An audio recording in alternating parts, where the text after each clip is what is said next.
कहानी आपको जोड़ते हुए थोड़ी नई है।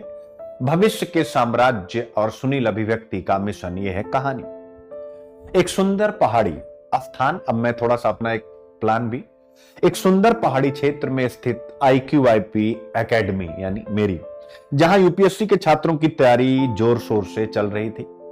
सुनील अभिव्यक्ति एक प्रसिद्ध IQIP शिक्षाविद और सार्वजनिक नीति के विशेषज्ञ छात्रों के साथ एक खास सत्र ले रहे थे। पात्र कौन कौन है? सुनील अभिव्यक्ति एक समर्पित शिक्षक और मस्तिष्क के साम्राज्य की अवधारणा के प्रचारक, यानी जो 2024 में निबंध आया उसको भी कहानी में जोड़ दिया। मस्तिष्क के साम्राज्य यानी भविष्य के साम्राज्य, मस्तिष्क के साम्राज्य होंगे।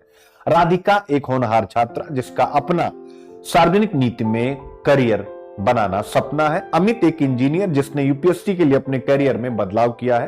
प्रियांशु राजनीति विज्ञान का छात्र जिसे भारत की राजनीतिक संरचना में गहरी दिलचस्पी है। कहानी की शुरुआत। सुनील अभिव्यक्ति अपने छात्रों से बोले, क्या आप जानते हैं भविष्य के साम्राज्य मस्तिष्क के साम्राज्य होंगे? अब देखो, पूरा निबंध ही मैं आपको समझ लीजिए लिखवाने जा रहा हूं, इसे आप लिख दीजिए। भारत जैसे देश को अगर एक वैश्विक शक्ति बनना है तो हमें ज्ञान, नॉलेज, बुद्धिमत्ता, विजडम और पॉलिसी यानी नीतियों में श्रेष्ठ बनना होगा। अमित ने सवाल किया, सर भारत तो दुनिया का सबसे बड़ा लोकतंत्र है, फिर भी हमारे पास हार्वर्ड या लंदन स्कूल ऑफ इकोनॉमिक्स जैसा पब्लिक पॉलिसी इंस्टीट्यूशंस क्यों नहीं? सुनील मुस्कुराए और बोले, यह सवाल ही हमारी आज की चर्चा का केंद्र है। चलो मैं इसे एक कहानी के रूप में समझाता। सुनील ने कहना शुरू किया, कल्पना करो, यानी आप सब भी अब कल्पना करो, भारत एक ऐसा देश है जहां हर व्यक्ति के पास अपार बुद्धिमत्ता है, लेकिन हमारे पास एक समस्या है। हमारी नीति निर्माण प्रक्रिया केंद्रित है, यानी कुछ हाथों में ही है। कार्यपालिका के पास सारी शक्ति है, यानी एग्जीक्यूटिव के पास, और लेजिस्लेटिव यानी विधायिका की भूमिका सीमित है। दल बदल ऐसे कानून भी विधायिका की भूमिका को सीमित करते हैं। इस वजह से हमारे नीति विशेषज्ञ, थिंक टैंक और सिविल सोसाइटी के समूह नीति निर्माण प्रक्रिया में भाग नहीं ले पाते, जैसे आप और हम।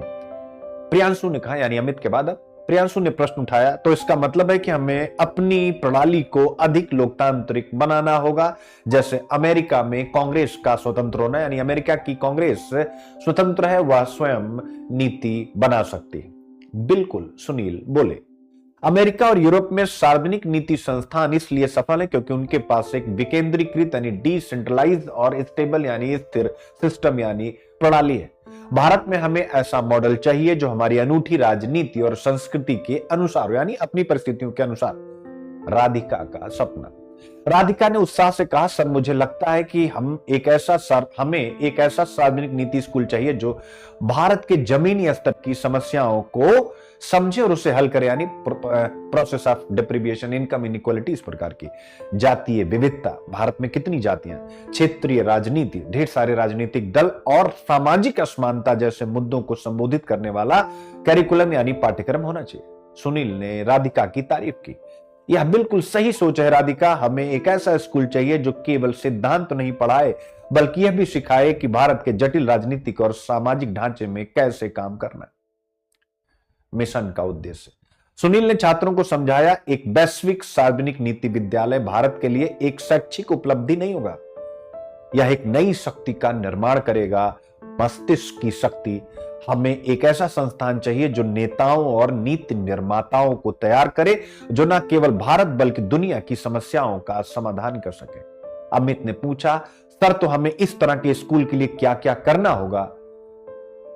सुनील ने बताना शुरू किया। पहला कदम, हमें पाठ्यक्रम यानी सिलेबस को भारत के अनुसार तैयार करना होगा।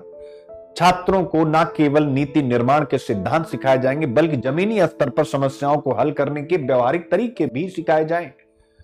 सुनील ने कहा, हमारा संस्थान ऐसा होना चाहिए जो राजनीतिक दलों, सिविल सोसाइटी, मीडिया और शिक्षाविदों को जोड़ सके। यह गैर पक्षपातपूर्ण जगह होनी चाहिए जहां शक्ति की निकटता के बजाय गुणवत्ता को महत्व दिया जाए।